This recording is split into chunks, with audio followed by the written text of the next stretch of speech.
Hi, and welcome back to the channel, guys. We are continuing Band of Brothers. This is episode 6, titled Bastogne, or depends on who you are and where you're from. And we also have a special guest today. This is my father, who has somewhat of a connection to the military, one could say. And I'm just going to let you introduce yourself. Well, I better go hello there. I'm just in for this one episode of Band of Brothers, and I probably know a little bit about the Battle of the Bulge, which it's all about.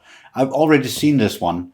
It's quite a while ago, but I tend to not react that much, so I'm just going to be a still picture on the side of these two guys reacting. Yes, and then we'll talk about it afterwards. And my father, he can, enlighten us with some of his knowledge about the Battle of the Bulge and maybe like military protocols in general, because you are, in the Danish military and have been. I am in the military, and we studied the Battle of the Bulge on the Officers Academy, so I can do a little bit of insight on it, depending on what is going on the screen, and afterwards talk a little bit about it. I could probably talk for hours, which I won't do. Yeah, fair enough. And that's another thing we can just like quickly mention is if we look a little bit uncomfortable and moving around a lot, it's because of A, we're sitting very close, and B, it's hot as all hell today, both outside and inside, and then we got lights and everything. So yeah, as I said, if we look a little bit uncomfortable and if we move around a lot, that's why. Also, my foot is hurting. Also, yes, if you've seen some of our previous videos, then you'll know that Kat had a little accident with her foot, and that's also cause for, some uncomfort. Yeah, exactly. But I think we're just going to jump straight into the episode, and you can, of course, always check out our full-length reactions for Band of Brothers and all the other shows that we're doing on our Patreon page. The link is down in the description below. And here we go. Well, like in Bastogne, we're down to one round per man there for a while. Oof. Even today, a real cold night, we go to bed and my wife will tell you that first thing I'll say is, I'm glad I'm not in Bastogne. Whew. So this is gonna be a hard one. A cold one. Speaking of cold. Oh, shaving with ice cold water. That's uncomfortable. Get used to it. I guess. Run out of food, we have no winter clothes, and we have little or no ammo. Line spread's so thin, the enemy wanders into our CP to use our slit trenches, sir. We just can't cover the line. Good morning, Captain Nexus. Hey. You got anything to add for General McCauley? Couldn't find the 501st on our right flank. I tied it in with a squad from our 2nd platoon, but sir, we've got some considerable gaps in our perimeter. I don't have enough people, sir. Not downs from Star Wars. Yeah, Hold the line, Colonel. Eugene, get everything you can. You're gonna need it. Sergeant Garnier. Did you keep your morphine from home? No. Hey, Doc, I gotta talk to you. How's that leg? And the hell with the leg, I'm pissing needles. Later. ouch. How'd your morphine, guy? Oh shit, okay. I guess I'm not gonna get a warning before this shit starts. Nope. Loosen your fingers, goddammit! Loosen it now! Relax your arm, paper! Come on! Ah.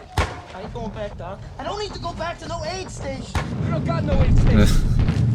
What aid station? You got scissors. The hell I need scissors for? Got your aid kit? Come on. Go. Tyson! Oh no. Hey! Come on, Speed, move! I'll move. Okay, we can spare a few bandages, but that's it. Hey, Eugene, Lieutenant Doc's got a full aid kit. Try him. Yeah, I'm sure he's not using his. Nah. Maybe Hinkle's got it right for you. Eat your strudel. Hey, Hinkle eats the armpit, huh?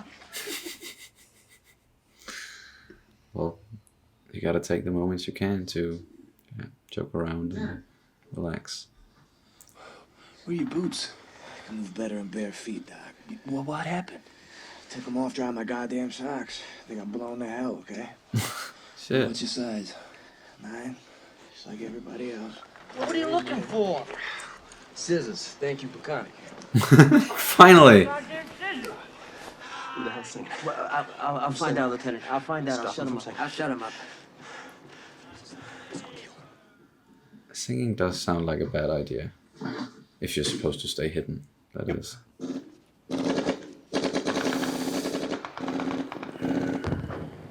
It's my leg. Easy CP. Easy CP. This is Bastogne. Your cyst has been hit. Oh shit.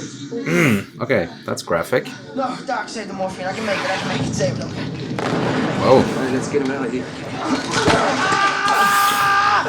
Jesus! Christ!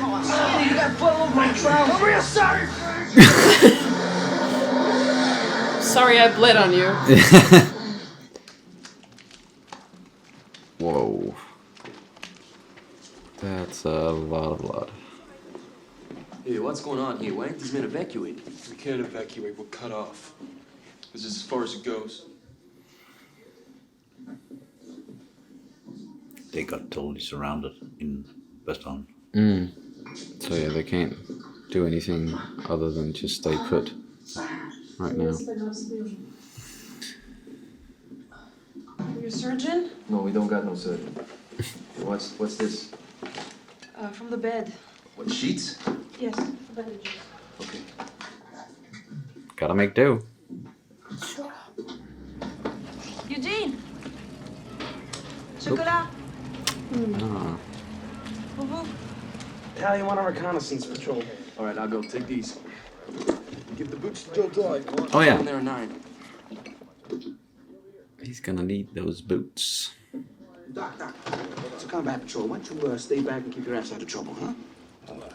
Yes, sir. Yeah. They might need a medic though. Well, I hope they don't. But...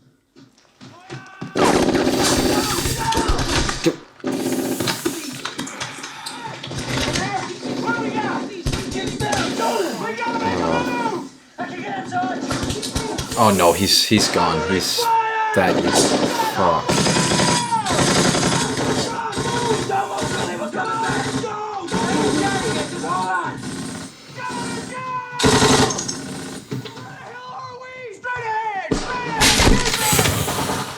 Okay, move, yeah. Oh man. Get him out of here!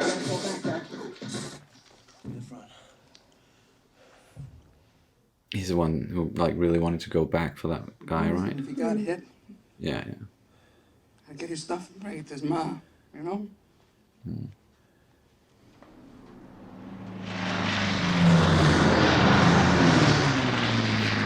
Skyscraper. That's kind of helpful.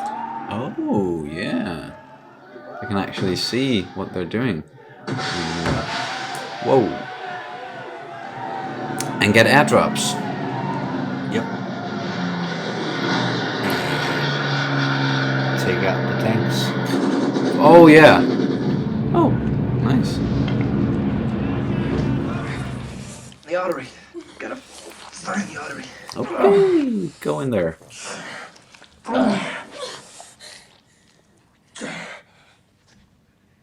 He's gone.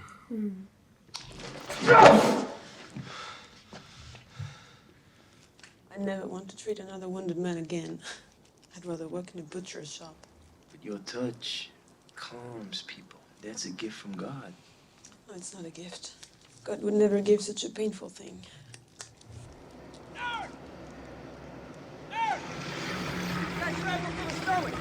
Oh. So, what's college like, Buck? You got time to hit the books with the cheerleaders running their fingers through your hair? Oh, babe, I can't even remember.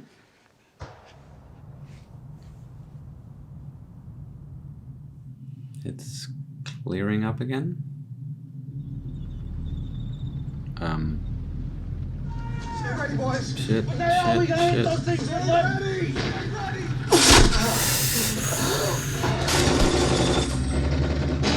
Holy shit. Gotta get the hell out of here. Standing on my hand. Sorry. Look, I'll get you another Purple Heart for it. Now, 2 days ago, the German commander demanded our honorable surrender. German commander received the following reply. To the German commander, Nuts! Merry Christmas to you all, and God bless you. Nuts, sir. Nuts! That actually happened. It did? Oh, okay, cool. McCall wrote that back. Nuts! That boosted their fighting spirit a little bit, at least. Christmas song. Good looking broad, Buck. She's finished with me. Yeah? Yeah. It's time for Christmas, huh? Wow. Poor guy. Lucky strikes means fine tobacco. Where the hell did you get those? Merry Christmas, fellas. Oh.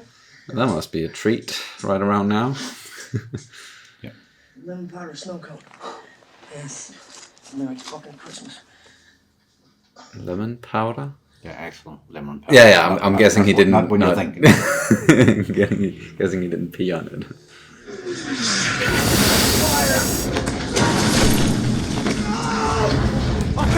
Okay, get up. Not okay, lie down. Okay, get up. Come on.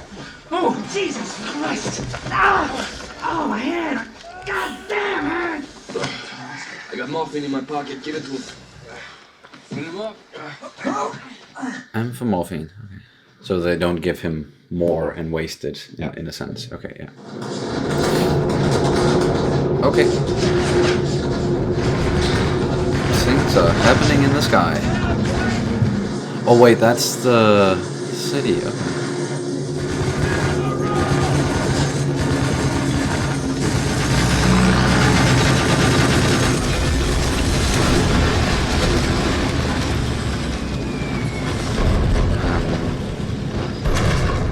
Do they even have a place to go back to?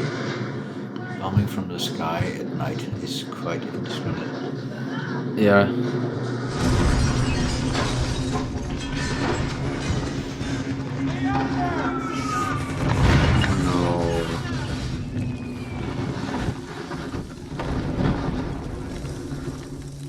What is he looking at? Is it her?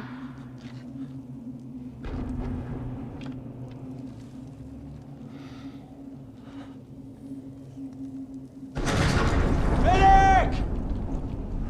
Get your ass out here! Come on!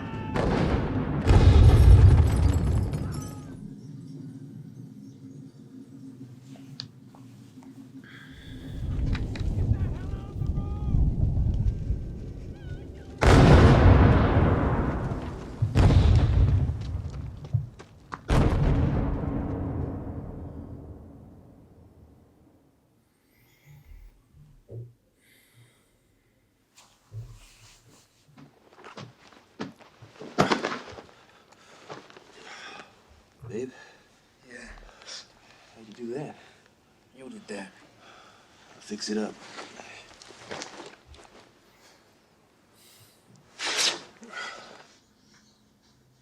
Hey, Gene. Call me babe. Yeah, he did. I did? When? Just now. Guess I did. Baby. Have fun. That's a goddamn right.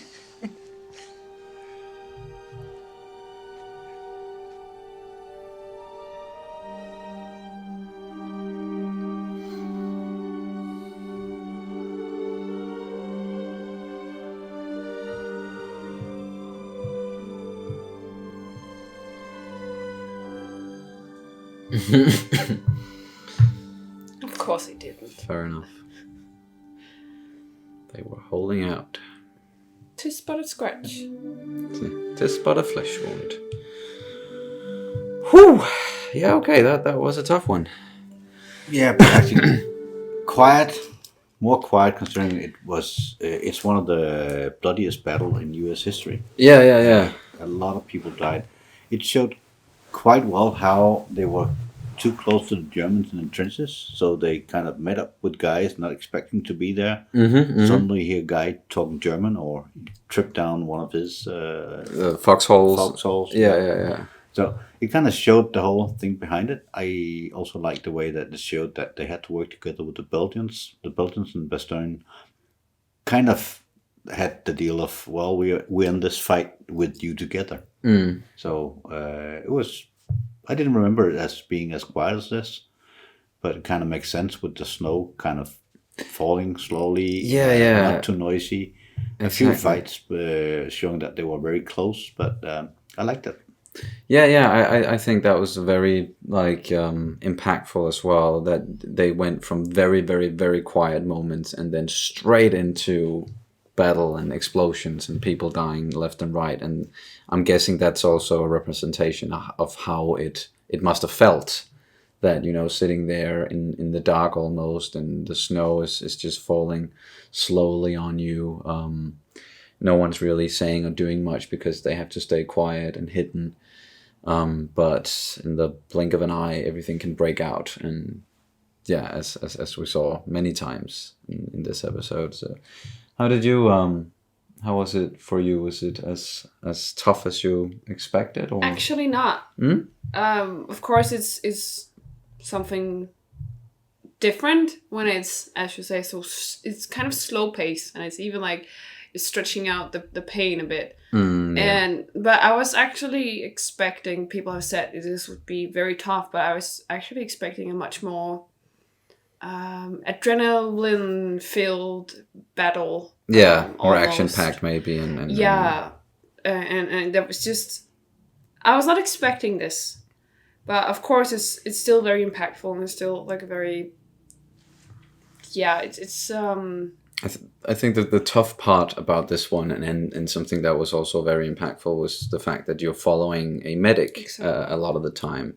So you get to see, you know, the day of a medic in the middle of a war zone, which is, by all accounts, that is definitely not easy. And it was almost like Eugene was suffering the most in the quiet moments, when he just had to sit and wait for shit to break out, because that was when he could do his job, and that was when people started yelling medic and Eugene and all of that.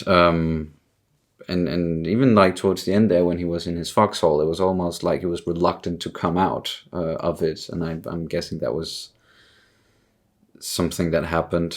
Well, it shows very well that they were totally surrounded by the Germans, and they were dug in around Bastogne and not in Bastogne itself. And in Bastogne, you had a lot of medics working together with the Belgian people, and actually the first relief for Bastogne was gliders coming in. They kind of had to land in the suburbs of the city, but that was with medics and with doctors to help them out, to sort this out, because they've been on their own in there for quite a while. Yeah. And I also like that they got the McAuliffe reply in there. The nuts. The German actually came up with a piece of paper to him, and the story goes that he got this piece of paper and said, "This is a German paper asking to surrender." Okay, they want to surrender. No, they're asking us to surrender. And his first reply was nuts. Then he asked his staff officer, "What am I going to reply to this?" And he said, "Well, let's go with the first thing you said." Nuts. So it's true in history as well, but he wrote that back, nuts. I definitely get that reaction where it's like, oh, they're surrendering. No, they want us to surrender. Nuts. Like, damn it. And then putting that in the reply. That was pretty cool. As I said, I can talk for hours about the Battle of the Bulge, because I think it's a very interesting battle. The whole idea with the Hitler coming up to attack this way, and it was like taking out the old plan from 1940 when they did so well. And they took 3 days getting through the Ardennes with great supplies, a lot of diesel or fuel, and fresh soldiers, and they were pushing through the Ardennes in 3 days. And he kind of dusts this plan off and go, well, we'll do it in 2 days in wintertime in bad weather with less resources. And more opposition. And more opposition. Well, there weren't much opposition in the beginning, because no one expected them to come through like this. It's like it's sheer madness to do this, so he kind of surprised them. And the soldiers that were at the front line at that time weren't really battle hardened. That was why the 101st they had to step in. They were on R&R, and this is the first time that they are deployed without being shoved out of a plane. They were just driven there on the back of trucks. Exactly, we saw that in the last episode. That was how it ended, that they were, as you said, R&R, and then all of a sudden, well, you're going back. And you're going back. And they're battle-hardened. They've been working their way up. They hadn't had any breaks. So both the 101st and the 82nd got thrown into this battle and dug in around Bastogne, and the 82nd a bit further up north. So they were like, they're going to be the backstop of this German attack until we get organized. Okay, so essentially just using them to buy time almost. Yeah. And be like, okay, stop the enemy advance here, and then while you hold them, we're going to do what we can to scrounge resources and more fresh troops, and then relieve you when we can. Yeah, there's no doubt about that. The Americans will have enough resources over time, but at the moment when they attacked on December 16th, all the commanders were on leave, maybe in England. Even the commander of the battle group, Bradley, he was in Paris meeting up with Eisenhower at the time. So McAuliffe was there as the only high-ranking commander. And it turned out it was quite good that he was there, because he was it's an artillery commander, and they had a lot of artillery guns in Bastogne, and he knew how to use them. So he actually got promoted after this one. Okay. So a lot of stuff happened there that was great for the whole advance afterwards. Yeah. Maybe not supposed to happen that way, but because of circumstances, that's how it played out. Yeah. Okay. And they did get surprised on December 16th, and it lasted until, on December 26th, the sky cleared a little bit better, and then you got Allied air supremacy in there, and that's going to do a lot. But the whole thing that happened in the air in this one, as we saw, especially towards the end, and it was like just right above Bastogne.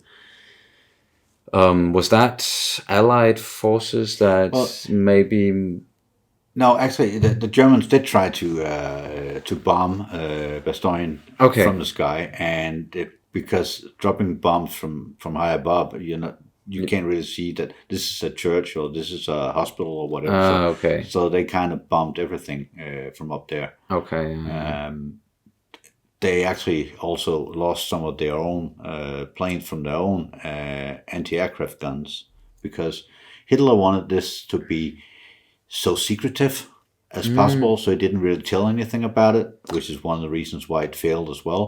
He didn't tell people to prepare. You have probably seen the film with Klaus von Staffenwist or whatever it's called. He tried to assassinate Hitler in July. I think it's called Valkyrie or something. That movie. The movie's called Valkyrie. Yeah, they made the movie with Tom Cruise, I think. But either way. And he was very suspicious, so he kind of chose SS troops to do this attack. He didn't trust anyone else. He didn't tell many people about it. So the soldiers knew they were coming out to the front to sort of be there, but they weren't told they were supposed to attack or anything until in late stages of or just before the attack went off. And it's kind of guaranteed, if you don't train your soldiers, if you don't give them time to prepare the attack, it's probably not going to go all that well. No, I would say that preparation and knowing what you're going into is pretty damn key in a situation like this. And the whole was based on surprise, and they did get the surprise in on December 16th.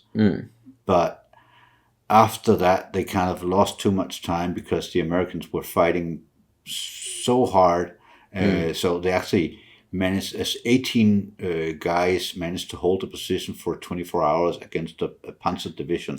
They couldn't really get through, and speed was of the essence for the Germans. So a whole day being held back on something that they were supposed to just power through. That really made the whole difference for the battle. So they put in a very good fight against an an enemy that wasn't really prepared, so they attacked in stupid ways as well. Okay, so that was a good thing for the 101st at least, that they weren't fighting a well prepared enemy. They were there were some well prepared, because the Lehr division, which is a school division, they were put in there as well. Himmler managed to scrape up about 1 million SS troops, which was actually 16 years old, or the guys that didn't make it to war in the beginning, 40 or 50-year-old guys, but they were still put in the right uniform and was SS troops. So there's a lot of people there, but they weren't battle-hardened. So the fact that they brought up the 101st and 82nd, which were battle-hardened,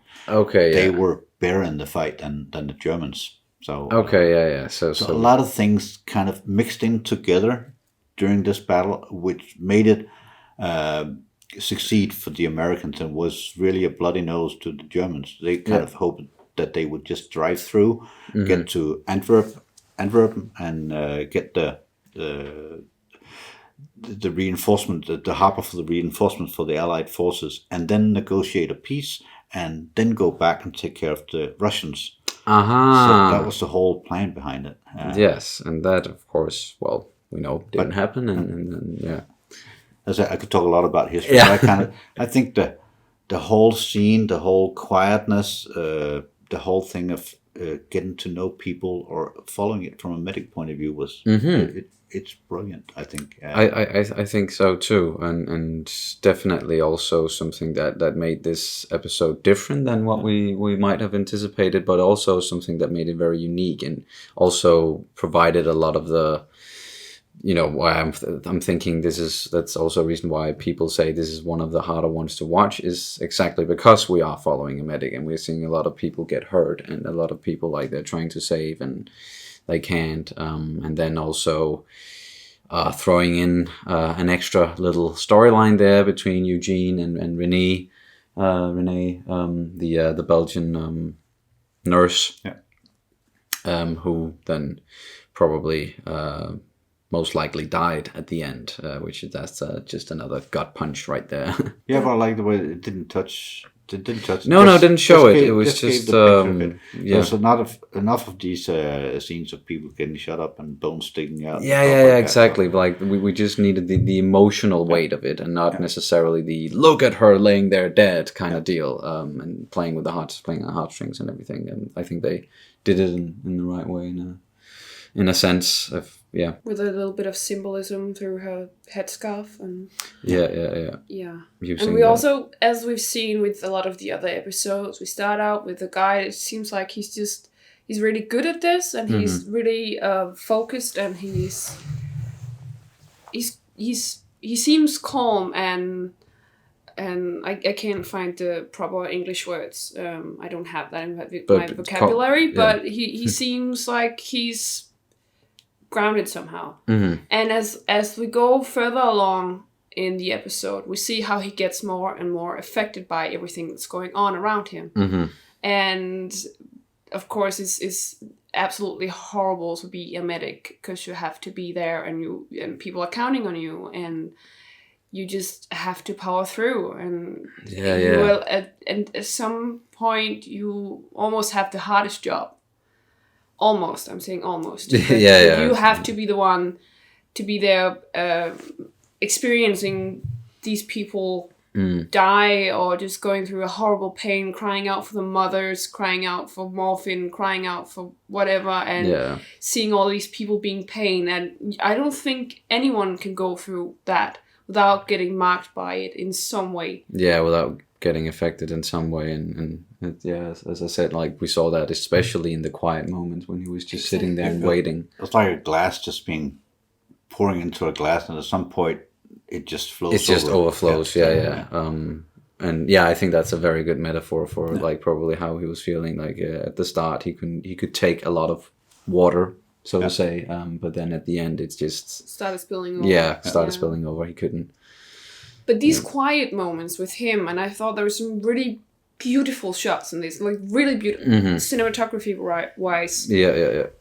It was so powerful in a way, and the way that he just sat, I noticed that a particular moment where we have like this very foggy and there's a small squad going out where we lost. Where we lost one of them. The guy that was shot in the neck, and he was just sitting there up against a tree, and we saw him just sitting there and brooding almost, and he was completely quiet, and we just saw his he had a very serious face, and he just sat against that tree, and we saw it multiple times, and he just sat there in all quietness, and I thought there was something so powerful about that shot, and I can't explain exactly why, but that was just so powerful, and with like the snow that was very slowly just falling. Yeah. It's a lot of powerful imagery in this one, definitely. Yeah, and also a lot of bad CGI, but that's just how it goes. Yeah, the drop of Bastogne. Oh yeah. Well, you could maybe kind of see like the airdrops there. They were kind of CGI-ish, but then again, it is a 20-year-old series. So, but it was better than I remember it because I watched other movies about Bastogne and the Battle of the Bulge, and they're all very graphic on the battle itself, or how the tanks were moving or not moving, or whatever. Very focused on the King Tiger and stuff like that. But this one was really on how it must have felt between the people. Yes, more psychological in a way, and that is also a thing that I think this series and one of the many reasons why it's celebrated as much as it is because it really puts you in the mindset of these young soldiers and what they had to go through, and not just showing just the battles and the action and people dying, but really showing us who they were as people and what they went through, as I said. So maybe I should go back and watch it all once more. I can definitely recommend doing something like that because, as you guys know, I said up front when we watched the first one that I did see some of it many years ago. I'm not sure if I even saw all of it. I probably didn't, and I remember like 5% of the entire series. So going back and rewatching something like this, especially for me because I'm older now than when I watched it the first time. I was probably maybe a little bit too young just to grasp everything that was going on, I think, and that's why I don't remember any of it. But I rewatched that. That is. Yeah, and luckily I don't age. No, not at all. Not at all. You're right. He's 127. Yeah, exactly. Who could tell? But I think that's going to do it for this reaction and review of Band of Brothers episode 6, Bastogne. We could keep on talking, and I'm sure that you have many stories and things that you could, talk about when it comes to World War II in general and all that. And I'm thinking maybe at some point when we are done with the 10 episodes, maybe you and I can do the documentary and talk a little bit more about everything that went on in the war, and also give a little bit of insight as to how it may have affected Denmark and some of our ancestors, if you could say that, or family and all that. So we can do a short 3 or 4 hours video on that. Yeah, sure thing. All right, that's gonna do it. See you guys. Bye.